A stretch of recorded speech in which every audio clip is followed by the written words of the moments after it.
Hey everyone, it's Pete and you're in my living room. I'm doing some software development and I wanted to show you some sneak previews of what iOS 9.0 is going to do. And yes, there's an accordion in the background because I thought it would be more interesting than a blank wall.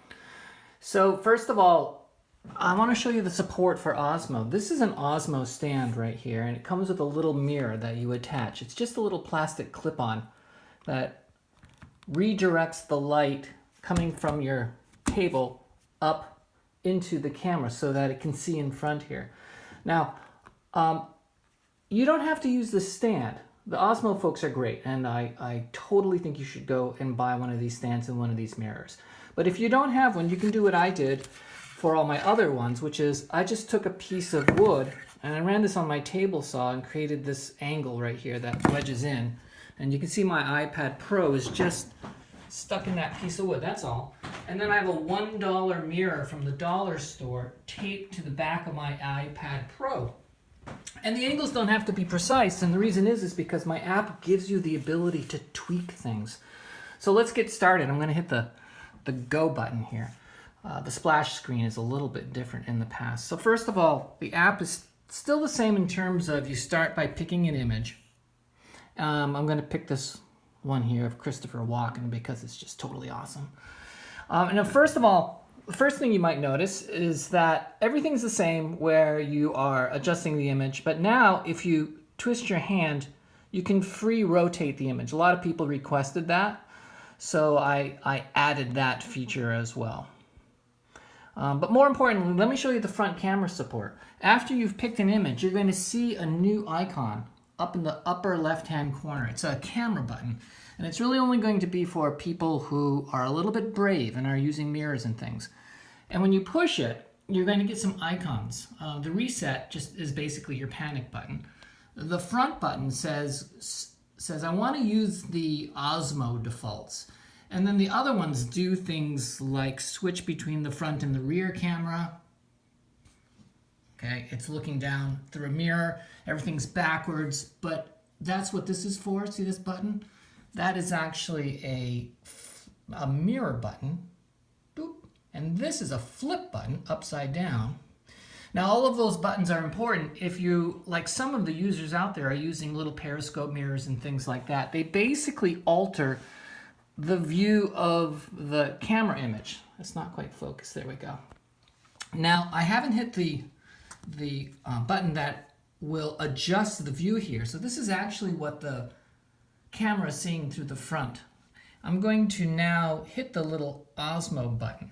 And what that does is it digitally transforms the image so that it looks like it's straight down. The camera looks like it's pointing straight down at your board, which is a board.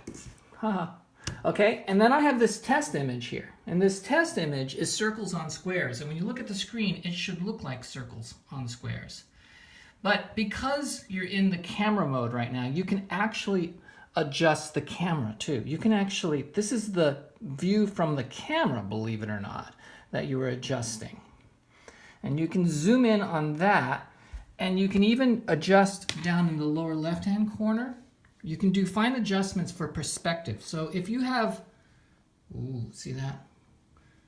And what you do is you just basically adjust these little levers until your image is perfectly square. Don't worry about those lines being not straight. That's just because my paper is a little bumpy. So once you're done, and the first thing you might notice is that it can see a lot of your drawing surface. I mean, this can be a pretty large image, and if I was to lift this up, it would be even larger. Am I rambling way too much?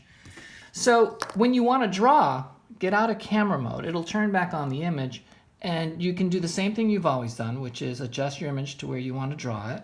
And notice that this image here is much bigger than my piece of paper. For people who are trying to draw large art, this is going to be a real boon to them. Sorry, I'm going to put a blank piece of paper down. Okay. Then I'm going to go into the draw mode. Okay, now once you're in the draw mode, everything's the same as it always was, only you're drawing right in front of you, looking at the screen, which is really totally awesome. You still got the zoom, panning, adjust the transparencies. Everything is the same as it always was. And I've tested my app compared to the Osmo Masterpiece app, And the performance is much, much better. There's no jumpiness and lagginess, so it works quite well. All right, so that's how that works. Now, there's more to it, though. Let's say that you want to record what you're doing. I'm going to actually come down here. I'm going to hit the little defaults, which I'm adding more functions, so that's going to be a scrolled window now. And if you come in here, you see this, it's out of focus. There we go, recording time lapse. I've already recorded more than 5.5 minutes. Is anyone still with me? Okay, so hit this button, this little switch, and now it says recording screen capture. So now if I come up here and hit the record button, it says allow the screen recording in Camera Lucida, and do you want to record the screen and the microphone? Yeah, I'm going to hit that. So now it's actually recording everything that I say and everything that I do. In this particular case, I haven't figured out quite yet how to have the transformation that you're seeing on the screen get recorded. So things aren't going to be exactly the same. But when you're done, you can hit the stop recording button. And now you've got a new window for your recording. And if you look in the upper left here, there's a little button for pushing. And now you can do things like, oh, let's post that to Facebook.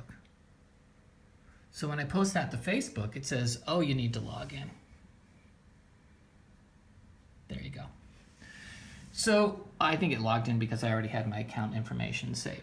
So believe it or not, that's actually saving it to Facebook. You can also save it to your camera roll, post it to Facebook. You can do, all the things that you would expect to be able to do with your... Okay, so those are some of the better features that I'm sure you guys wanted to know about.